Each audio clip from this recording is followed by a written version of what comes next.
Na quinta-feira passada nós começamos um tema orando insistentemente pelo impossível. E não é chavão, porque com muito temor, com muita percepção de como é precioso estar aqui entregando para vocês a palavra de Deus, com muito temor, mas com muito gozo, com muita alegria no meu coração. Eu preciso dizer para vocês que esta é mesmo mais uma noite de coisas impossíveis.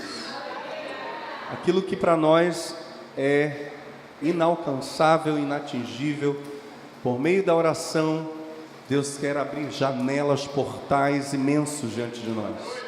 Imensos.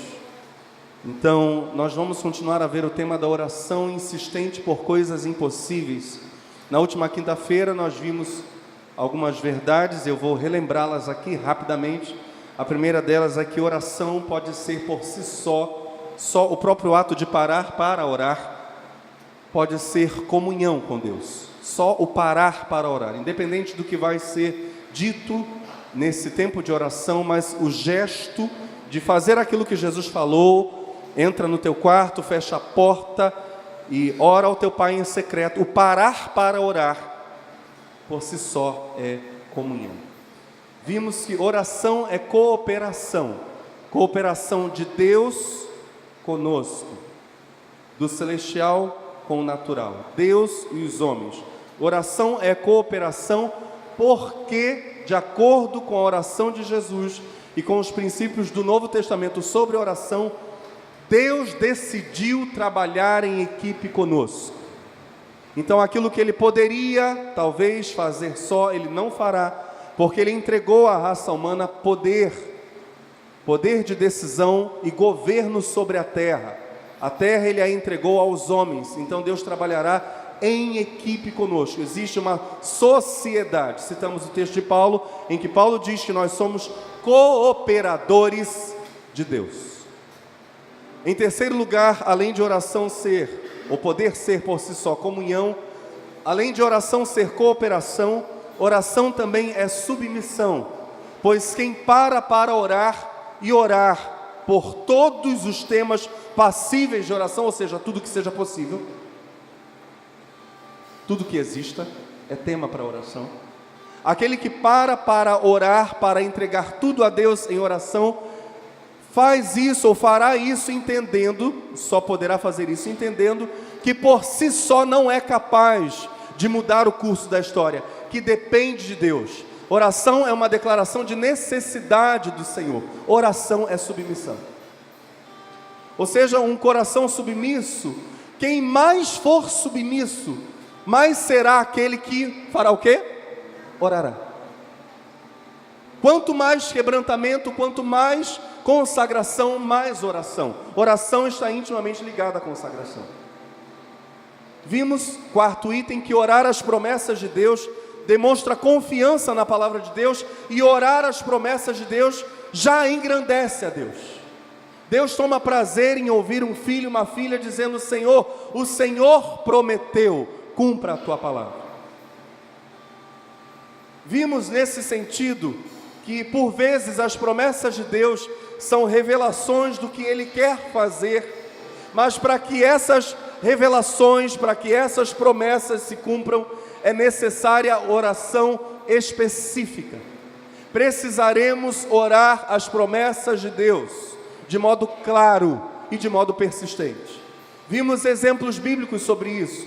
Isaac, por exemplo, a quem Deus tinha garantido por meio de seu pai Abraão, que faria dele, ou nele seria chamada a descendência de Abraão. Mas a mulher de Isaac, Rebeca, sofria de um problema que era esterilidade. O texto de Gênesis abertamente diz que por causa da oração persistente de Isaac, e o texto é claro, porque Isaac persistentemente orou a Deus para que Deus abrisse o ventre de Rebeca, Rebeca deu à luz.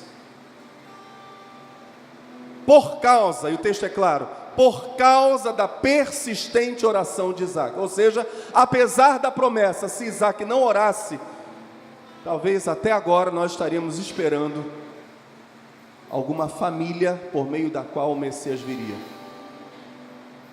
Isaac nos dá o exemplo, Jesus nos dá exemplo, a igreja primitiva nos dá exemplo. Vimos Atos capítulo 1 e 2, em que mesmo após Jesus ter prometido a descida do Espírito Santo, a igreja suplica a Deus pelo derramamento do Espírito Santo.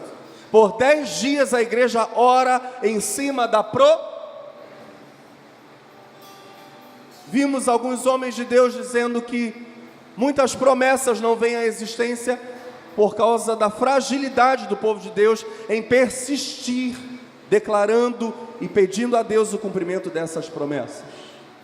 As promessas, então, por vezes, eu quero voltar a esse ponto, são, na verdade, revelações do que Deus quer fazer. Deus conta essas coisas que Ele quer fazer, justamente para que nós oremos. E se orarmos, então, essas revelações virão à existência. Vimos a importância da persistência e da clareza na oração, como por exemplo em Moisés, orando para que as pragas cessassem de Faraó, Ana orando especificamente por um filho, e Manoá pedindo a Deus que o varão que havia aparecido à sua mulher, anunciando o nascimento de Sansão, que esse varão aparecesse mais uma vez. Diga comigo: persistência, clareza. Essas duas virtudes estão intimamente ligadas a orações que alcançam, de acordo com a Bíblia, a manifestação, o cumprimento daquilo que seja impossível para o homem. Nessa noite eu quero ressaltar com vocês o papel do Espírito Santo na oração. Como o Espírito Santo está intimamente ligado ao fenômeno da oração. Indo para Romanos capítulo 8, nós vamos ver Paulo falando das doutrinas da ressurreição e da glorificação, e no contexto ele vai falando sobre isso como fonte de consolo para os cristãos em meio à tribulação. Ou seja, ainda que haja tribulações, dificuldades, angústias, diz Paulo, nós não podemos esquecer de jeito nenhum que seremos ressuscitados e seremos glorificados, receberemos corpos incorruptíveis. Essas doutrinas precisam nos consolar, nos fortalecer, de acordo com a teologia paulina em Romanos capítulo 8. Paulo inicia falando sobre ressurreição e glorificação naquele capítulo. No meio da argumentação, ele vai nos apresentar um dos grandes trabalhos do Espírito Santo, e eu quero ir para esse miolo da fala de Paulo em Romanos capítulo 8. No final do capítulo, Paulo vai retornar ao tema da ressurreição e da glorificação. Então, vamos para Romanos capítulo 8, a partir do verso 18. Diz Paulo: porque para mim, tenho por certo que as aflições deste tempo presente não são para comparar com a glória que em nós há de ser revelada. Porque a ardente expectação da criatura espera a manifestação dos filhos de Deus. Porque a criação ficou sujeita à vaidade, não por sua vontade, mas por causa do que a sujeitou, na esperança de que também a mesma criatura será libertada da servidão da corrupção para a liberdade da glória dos filhos de Deus. E continua ele no verso 22, porque sabemos que toda a criação geme e está juntamente com dores de parto até agora, e não somente ela, mas nós mesmos que temos as primícias do Espírito, também gememos em nós mesmos, esperando a adoção, a saber, a redenção do nosso corpo. Nós aguardamos ansiosamente aquele momento em que, pela ressurreição e pela glorificação, nós não teremos mais dor, nós não teremos mais cansaço, nós não teremos mais doença, não teremos mais morte, será glorioso, Paulo diz. Não apenas nós gememos por isso, diz o apóstolo, mas toda a criação espera o momento em que Cristo aparecerá nas nuvens, nós seremos glorificados, e como foi ministrado aqui há alguns meses, a esperança dos salvos, a maravilhosa esperança dos salvos, quando nós formos semelhantes ao nosso Cristo, como diz a Escritura, a terra que Deus entregou para nós nos acompanhará nessa glorificação e será feita nova terra, bem como novos céus. Aleluia. Paulo diz no verso 24, porque em esperança fomos salvos. Ora, a esperança que se vê não é esperança, porque o que alguém vê, como esperará? E agora ele vai falar sobre a necessidade de uma palavrinha de 2 letras, que é fé. É necessária a fé para nos consolarmos nas tribulações, por meio da doutrina da ressurreição dos mortos e da glorificação. Teremos que crer, ainda que hoje não vejamos essas coisas. Hoje o que a gente vê é doença e morte. Mas por meio da fé, nós podemos contemplar novos céus e nova terra onde habita a justiça. Aliás, o Espírito Santo frequentemente dá sonhos. Eu estou falando de sonhos literais. A pessoa dorme de noite ou à tarde, vai tirar uma sestazinha, e tem aquele sonho dado por Deus de um jardim muito lindo, alguns já sonharam com a volta de Jesus, né? Bolas de fogo, aquela coisa toda, mas depois que passa aquele caos todo, um mundo novo, um mundo lindo. Claro que o Espírito Santo está gerando fé. Ele quer que nós nos consolemos. Ele é o consolador. Aleluia. Se esperamos o que não vemos, diz Paulo, com paciência o esperamos. Agora olha só, entramos no núcleo da fala de Paulo. E da mesma maneira, verso 26. Agora ele vai pegar tudo o que ele falou sobre ressurreição e glorificação e falar uma outra coisa. Qual é essa outra coisa? E da mesma maneira, também o Espírito ajuda as nossas fraquezas, porque não sabemos o que havemos de pedir como convém, mas o mesmo Espírito intercede por nós com gemidos inexprimíveis. E aquele que examina os corações sabe qual é a intenção do Espírito, e é Ele que, segundo Deus, intercede pelos santos. Aí Paulo fecha parênteses e volta para o assunto da glorificação, da ressurreição e da glorificação. Aí ele volta, verso 28. E sabemos que todas as coisas contribuem juntamente para o bem daqueles que amam a Deus. Por que Paulo fala aqui todas as coisas? Claro, no início ele falava sobre a doutrina da ressurreição e da glorificação. Agora ele vai falar sobre o trabalho do Espírito Santo. Vai voltar para o tema, já voltou para o tema da ressurreição e da glorificação. Ele está dizendo, vejam, diga comigo, no passado, no presente, no futuro. Olha para o seu irmão e diga, tudo é a seu favor. Aleluia. No passado, no presente, o presente, e a gente vai voltar a esse núcleo aqui, versos 26 e 27. No presente e no futuro, tudo está cooperando para o nosso bem. Sabemos que todas as coisas contribuem juntamente para o bem daqueles que amam a Deus, daqueles que são chamados segundo o seu propósito. Porque agora Paulo vai brincar com a questão tempo, ele vai ficar fazendo saltos aqui. Porque os que dantes conheceu, também os predestinou para serem conformes à imagem de seu Filho, a fim de que ele seja o primogênito entre muitos irmãos. E aos que predestinou, a estes também chamou. E aos que chamou, a estes também justificou. E aos que justificou, a estes também glorificou.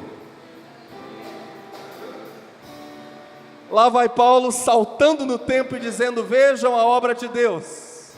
No passado ele teve um plano. No passado, na eternidade passada, antes da criação do mundo, ele nos chamou, ele nos salvou. Manifestou essas coisas no momento da nossa justificação.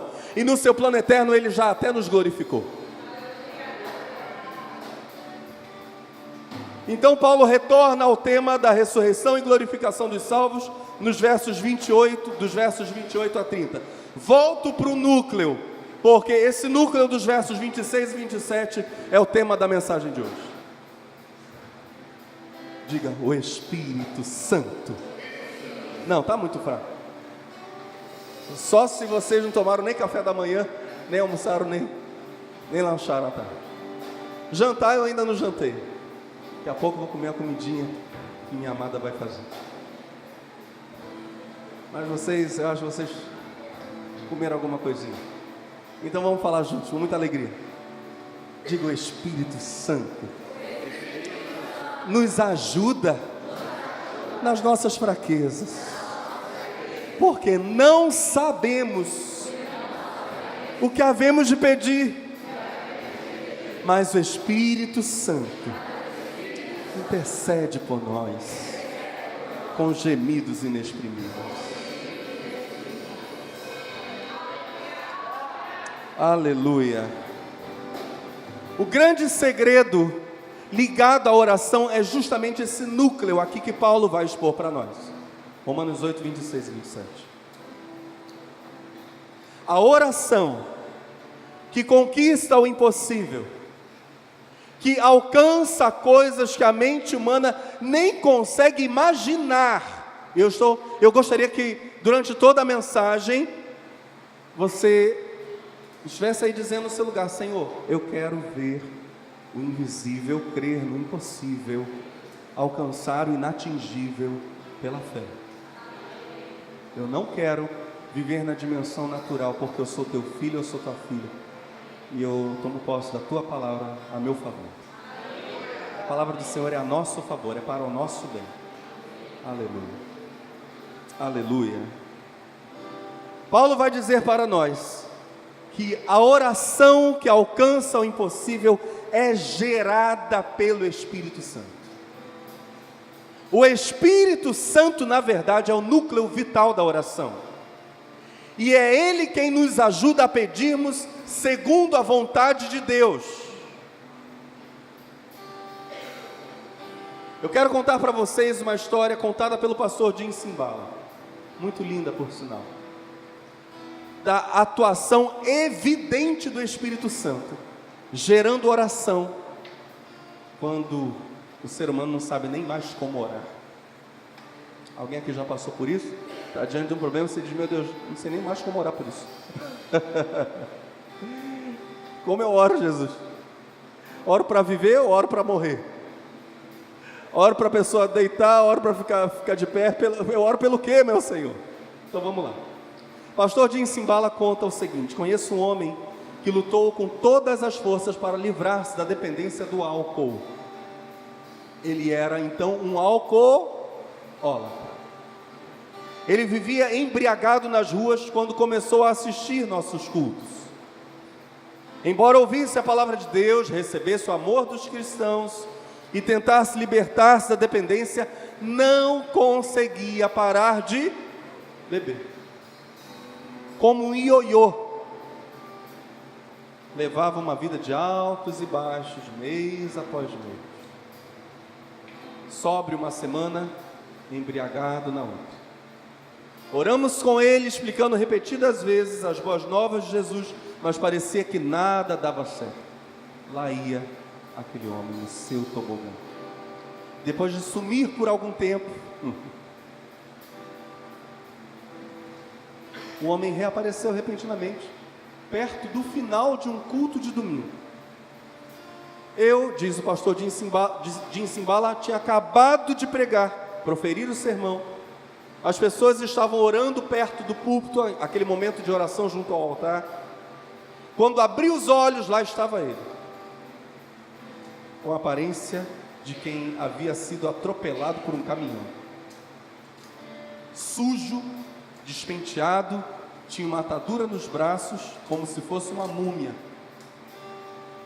O olhar que ele lançou na minha direção, sem brilho e desesperado, conta o pastor Jim Cymbala, partiu meu coração. Com um aceno, chamei-o para sentar-se comigo e perguntei o que havia acontecido. Ele me contou que se envolvera numa briga de bêbados. Eu disse para ele que ele poderia morrer se continuasse a viver daquela maneira. O homem concordou, parecia que ele até queria provar alguma coisa. Levantou uma das pernas da calça, deixando à mostra uma perna extremamente inchada como um balão, quase o dobro do tamanho da outra, por causa da briga. Eu não sabia o que dizer, diz o pastor Dinho. Já o aconselhara de todas as maneiras. A igreja tinha tentado ajudá-lo sem nenhum êxito. O que mais se podia fazer? Continuei sentado ao lado dele, em completo silêncio, sem saber como orar, porque não conseguia encontrar palavras adequadas. Supliquei a Deus silenciosamente para aconselhar aquele homem. Aos poucos, uma profunda compaixão tomou conta do meu coração e comecei a chorar. Segurei a mão daquele homem que estava ferida, não emiti uma única palavra, mas orei em meio aos soluços e lágrimas enviados pelo Espírito Santo. Ou seja, o choro dele eram lágrimas, eram soluços. Logo depois, aquele homem também estava chorando. Ficamos ali por um longo tempo, 2 homens adultos chorando sem dizerem uma só palavra. Chorando, chorando. Enquanto chorávamos, o Senhor nos ajudava, conforme a sua promessa. Aquela noite foi decisiva para o meu amigo. Pouco depois, ele passou a adorar a Deus todos os domingos e a aprender mais sobre Jesus. Cerca de 1 ano mais tarde, fazia parte do ministério de recepção da igreja. Nunca me esquecerei da primeira vez que o vi apresentar-se para participar da arrecadação de ofertas. Então eles passavam ali um cesto de ofertas. Dificilmente alguém diria que se tratava daquele mesmo homem. Sorrindo ao caminhar pelo corredor do templo, com o cesto na mão, ele usava um terno escuro e uma bela gravata. Parecia até um diácono. Jesus liberta por meio de orações que são pura e simples obra do Espírito Santo. Mas as palavras ali não tinha palavra, tinha soluço, tinha lágrima, tinha choro. O grande segredo das orações de conquista é mesmo oração gerada pelo Espírito Santo. O Espírito Santo quer nos mover em orações feitas com base nas promessas de Deus, ou seja, orações a partir da vontade de Deus. E quando isso acontecer, movidos pelo Espírito Santo, pedindo a vontade de Deus, a Bíblia garante algo tremendo: sempre seremos ouvidos. Sempre. 1 de João capítulo 5, versos 14 e 15. Esta é a confiança que temos ao nos aproximarmos de Deus. Se pedirmos alguma coisa de acordo com a vontade de Deus, Ele nos ouvirá. E se sabemos que Ele nos ouve em tudo o que pedimos, sabemos que temos o que dele pedimos. Se pedirmos de acordo com a vontade de Deus, e sabemos, diz Paulo, que isso é obra do Espírito Santo em nós, é aquela oração que é fruto de uma comunhão com o Espírito Santo. Se sabemos que estamos pedindo movidos pelo Espírito Santo, pediremos o que é vontade de Deus, e sempre que pedirmos o que é vontade de Deus, teremos aquilo que pedimos. Orações movidas pelo Espírito Santo jamais ficarão sem resposta. Mas um dos meios pelos quais podemos ter essa doce comunhão com o Espírito Santo é tendo uma atitude durante a oração de maravilhamento ou deslumbramento. Durante a oração, é necessário que nós nos deslumbremos diante de quem é o nosso Deus. Ninguém que ora tendo a visão de Deus pequeno, ninguém que ora sem perceber, sem se maravilhar com a grandeza de Deus. Aliás, Tiago vai dizer isso explicitamente: quem ora duvidando, não creia receber de Deus alguma coisa, porque é duvidoso, é inconstante como a onda do mar. É necessário que aquele que se aproxima de Deus creia que Ele existe e que é um Deus poderoso, um Deus abençoador, um Deus galardoador daqueles que o buscam. É necessário maravilhamento. Então, eu gostaria de compartilhar com vocês uma realidade que todos sabemos, mas diante da qual nós precisamos, mais do que precisamos, nós temos a honra de podermos nos maravilhar, que é uma realidade muito simples. Diga: Deus é grande. Deus é grande. Quem ora entrando no território do impossível, quem ora movido pelo Espírito Santo, precisa ver com os olhos da fé que Deus é grande. Saiu na revista Mundo Estranho uma reportagem, a edição número 70 dessa revista, falando sobre a grandeza de uma estrela chamada Canis Majoris, ou Cão Maior, VY Cão Maior. A maior estrela conhecida do universo. Ela fica a 5.000 anos-luz de distância da Terra. Ou seja, para chegar-se lá, seria preciso viajar-se durante 5.000 anos a uma velocidade de 300.000 km por segundo, que é a velocidade da luz. Essa é a distância que Cão Maior está da Terra. 5.000 anos viajando na velocidade da luz. Essa estrela tem 2,9 bilhões de quilômetros de diâmetro. Essa distância, só para que a gente tenha uma noção, equivale a 9 vezes a distância da Terra até o Sol. Esse é o diâmetro de Cão Maior, ou seja, corta o círculo no meio, né, de uma ponta a outra. A distância é de 9 vezes a distância do nosso planeta Terra até o Sol. Esse é o tamanho da estrela. Cão Maior é 1.800 a 2.100 vezes, o cálculo é por aproximação, de 1.800 a 2.100 vezes o nosso Sol.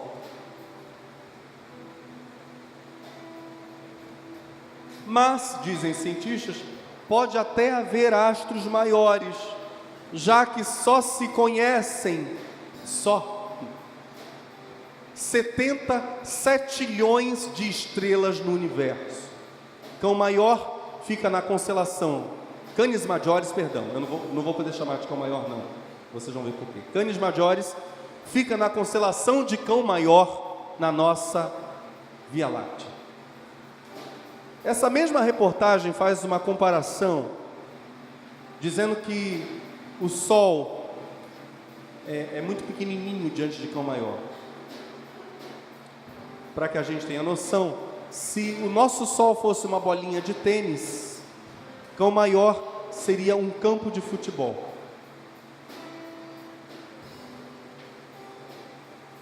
Ela fica na constelação de Cão Maior. O peso dela, a densidade dela, comparativamente, o nosso Sol seria um homem com 85 quilos, Cão Maior seria o peso de 2 elefantes africanos adultos.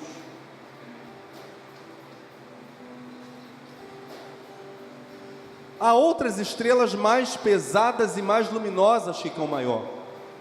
Por exemplo, Eta Carinae é 150 vezes mais pesada que o Sol. Ela fica na constelação de Carina.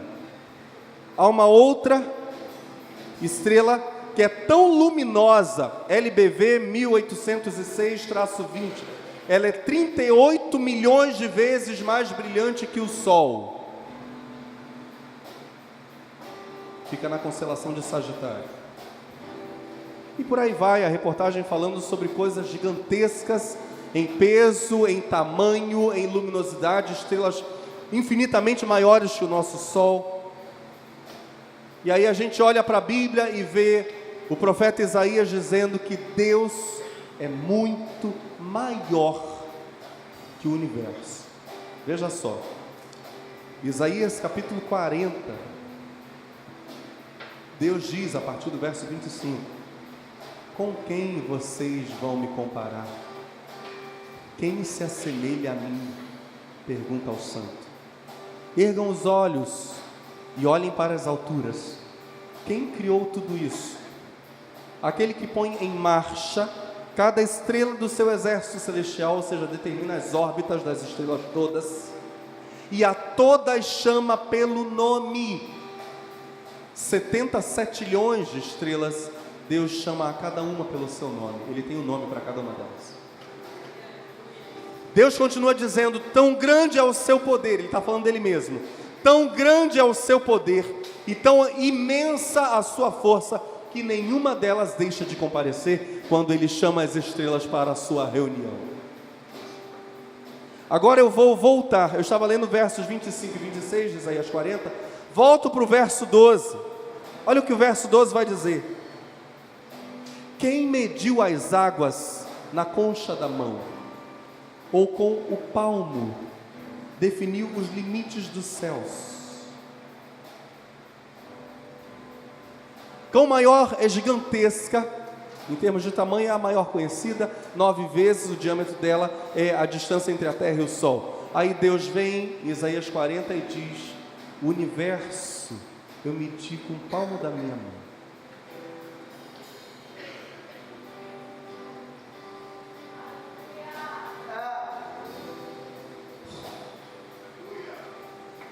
Quão grande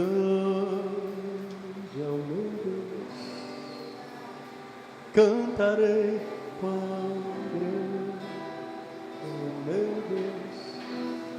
E o Senhor continua dizendo: quem jamais calculou o peso da terra, ou pesou os montes na balança e as colinas nos seus pratos? Na verdade, Deus diz no verso 15, as nações são como a gota que sobra do balde. Você derramou a água, ficou aquela última gotinha, derrama aquela última gotinha, são os 7 bilhões de habitantes da terra. O que é isso? Para eles são como o pó que resta na balança. Fez a medição dos produtos, tem aquela poeirinha lá na balança, isso é a humanidade inteira para Deus.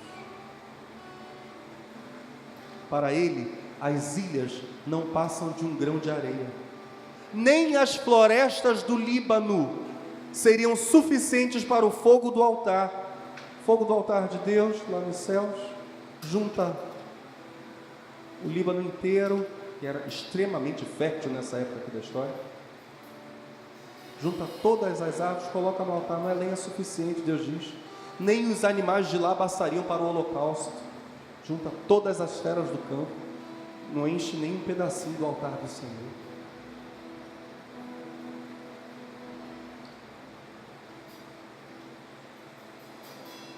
Quando nós orarmos, precisamos lembrar que Deus é grande.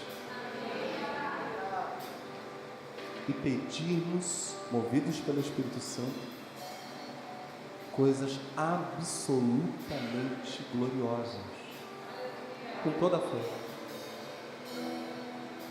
Aliás, se Deus é tão grande, por que, faço uma pergunta, por que não pedirmos absolutamente por tudo?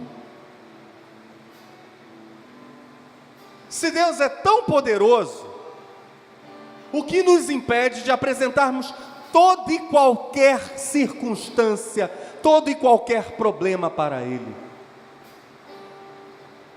A continuação do texto de Romanos 8, em que Paulo faz aquele parêntese sobre a oração, ele vai dizer: que diremos, pois, a estas coisas? Se Deus é por nós, está muito fraco, meu Deus, se Deus é por nós, aleluia. E Paulo diz algo bombástico: aquele que nem mesmo a seu próprio filho poupou, antes o entregou por todos nós, como não nos dará também com ele, Cristo, todas as coisas? Se Deus deu o principal, que era o filho, tudo mais é menor. A coisa mais difícil era dar o filho, Ele deu. A coisa mais terrível, mais doída, era dar o filho, Ele deu.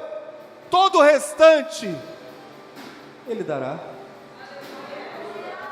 Aos Filipenses, Paulo vai dizer: o meu Deus, segundo as suas riquezas, o meu Deus, diz Paulo, o Deus que eu sei que é grandíssimo, porque Paulo, como judeu, conhecia muito bem as profecias de Isaías, as palavras de Davi acerca da grandeza de Deus, a infinitude do poder de Deus. Paulo vai dizer: o meu Deus, que pode todas as coisas, meus irmãos, suprirá vocês, segundo as riquezas dele. Olha só, hein? Deus é grande, Deus é poderoso, e Paulo diz que ele supre de acordo com a sua sobreabundância, de acordo com a sua riqueza. O meu Deus, segundo as suas riquezas, suprirá, segundo as suas riquezas, suprirá todas as vossas necessidades. Diga, necessidades. Todas as vossas necessidades em glória por Cristo Jesus. Ou seja, se orarmos as promessas de Deus, movidos pelo Espírito de Deus, tendo a visão da grandeza de Deus, conquistaremos grandes bênçãos, realizaremos grandes obras para a glória de Deus. Mas, como diz Paulo aqui aos Filipenses, precisamos atentar para uma advertência, que depois Tiago, irmão do Senhor, também vai ressaltar, lá em Tiago capítulo 4, Deus é o Deus que tem prazer em suprir as nossas necessidades em glória, mas não tem nenhum prazer em alimentar nosso egocentrismo. Tiago vai dizer: de onde vêm as lutas e as brigas entre vocês? Elas vêm dos maus desejos que estão sempre lutando dentro de vocês. Vocês querem muitas coisas, mas como não podem tê-las, estão prontos até para matar a fim de consegui-las. Vocês as desejam ardentemente, mas como não conseguem possuí-las, brigam e lutam. Não conseguem o que querem porque não pedem a Deus. E quando pedem, não recebem porque os seus motivos são maus. Vocês pedem coisas a fim de usá-las para os seus próprios prazeres. No contexto, prazeres egoístas. Eu quero ler esse mesmo texto, eu li aqui na linguagem de hoje. Quero ler esse mesmo texto de Tiago, capítulo 4, na nova versão internacional, a NVI. De onde vêm as guerras e contendas que há entre vocês? Não vêm das paixões que guerreiam entre vocês? Ou dentro de vocês, digo? Vocês cobiçam coisas e não as têm, matam e invejam. Olha a motivação errada: cobiça, inveja, olha só, disputa, mas não conseguem obter o que desejam. Vocês vivem a lutar e a fazer guerras, não têm porque não pedem. Quando pedem, não recebem, pois pedem por motivos errados, para gastar em seus prazeres. Ou seja, algo totalmente egoístico, motivado por inveja, por cobiça e egocentrismo. Isso aí Deus não tem desejo de alimentar, evidentemente. Adúlteros, diz Tiago, vocês não sabem que a amizade com o mundo é inimizade com Deus? Quem quer ser amigo do mundo, diz Tiago, faz-se inimigo de Deus. Ou vocês acham que é sem razão que a Escritura diz que o Espírito que Ele faz habitar em nós tem fortes ciúmes? Mas Ele, diga comigo, Ele nos concede graça maior. Tiago vai dizer: olha, meus irmãos, se as nossas motivações não forem egoísticas, invejosas, egocêntricas, se as nossas motivações forem por necessidades reais, até de bem-estar, Deus não condena. Por exemplo, você pedir: Jesus, me dá um carro novo. Não tem problema nenhum nisso. Aliás, Jesus quer dar carros novos para aqueles irmãos que já não aguentam mais, por exemplo, ficar com o carro na oficina mais do que andando. Sem dúvida, a melhor marca de carro é carro novo. Glória a Deus, peço carro novo. A moto, Jesus, não aguento mais, a moto só está dando defeito. E eu preciso ir para o trabalho, e eu preciso estudar, e eu preciso ir para a igreja. Jesus, me dá uma moto nova. Jesus gosta disso, meus irmãos? Claro que sim. Claro que sim. Então a gente não pode ter a visão, o entendimento, não. Deus, Ele abençoa com miserê. Não, Deus é generoso. Deus é bom. Antes de vir para cá, vou contar um negócio para vocês. Antes de vir para cá, estava dizendo: Senhor, a igreja precisa de uma chácara, Jesus. Antes de vir mesmo, sentei ali, dobrei meu joelhinho lá no escritório. Jesus, dá-nos uma chácara. Ter lá um retiro de mulheres, encontro de mulheres, retiro de jovens, adolescentes, casais, fogo puro, Jesus, uma semana. Eu te peço, eu creio, meu Senhor. Meu Deus, o que é uma chácara? O que é um pedaço de terra para Jesus? O que é isso para o Senhor?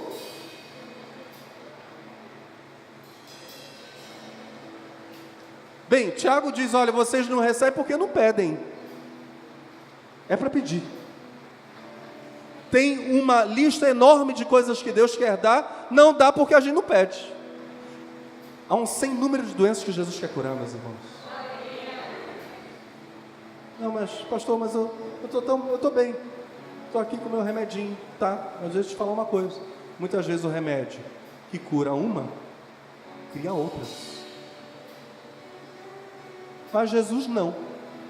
O toque de Jesus não tem efeito colateral. Amém? Jesus cura. Aleluia. Ele toca, tira a doença. Você diz: meu Deus. Contei para vocês, fomos fazer exame lá do negócio da coluna.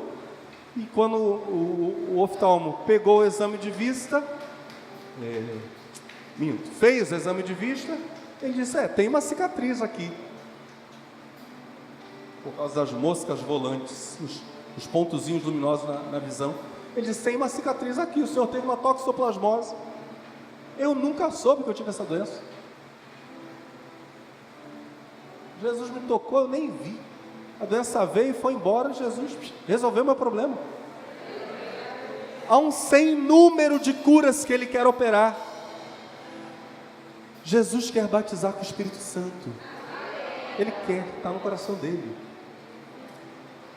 A promessa é para vós e para os vossos filhos, para tantos quanto o Senhor vosso Deus chamar. O Senhor quer derramar o Espírito Santo.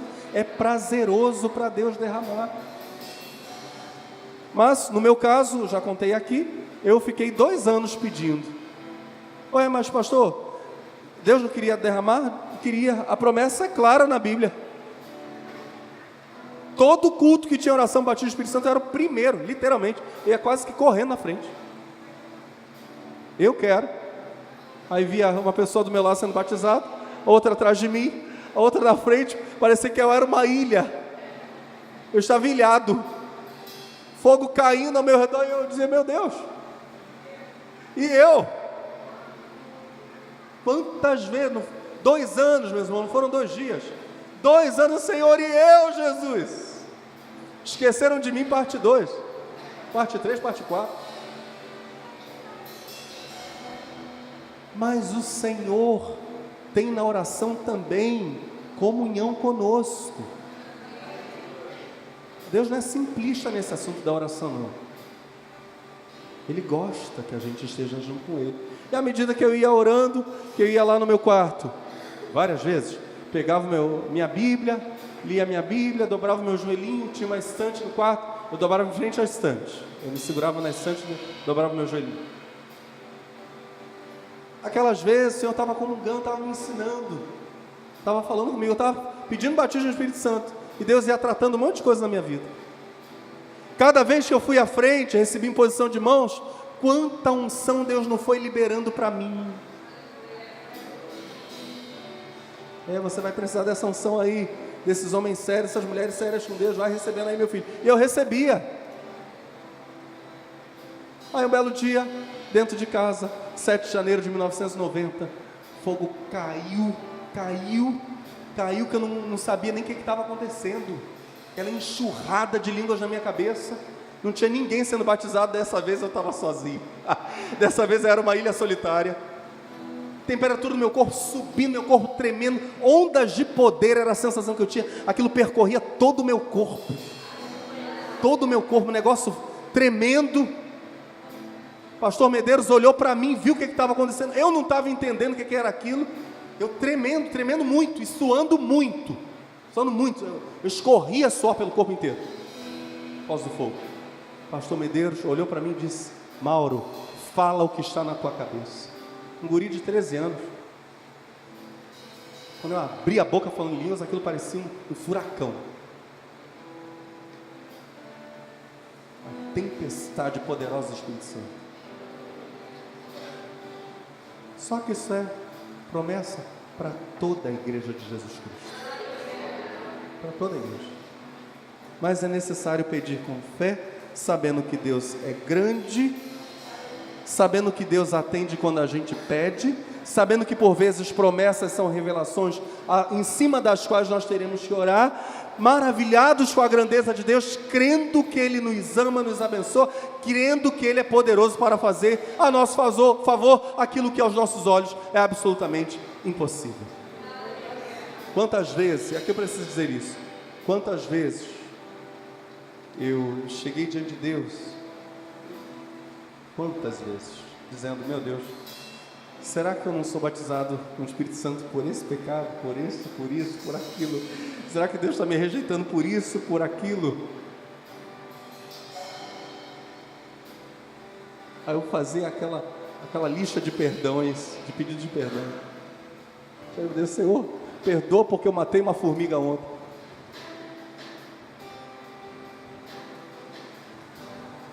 Várias vezes eu entrei em crise, meu Deus, o problema sou eu? Deus estava agindo a meu favor, mas Ele queria que eu orasse nessa noite, em nome de Jesus. Abra-se para o Espírito Santo e diga: Senhor, eu creio na Tua grandeza e vou orar as Tuas promessas e vou alcançar pela fé as coisas impossíveis que o Senhor quer me dar. Vou expor para Ti tudo e mais um pouco. Vou esconder nada. Por favor, fique de pé no seu lugar.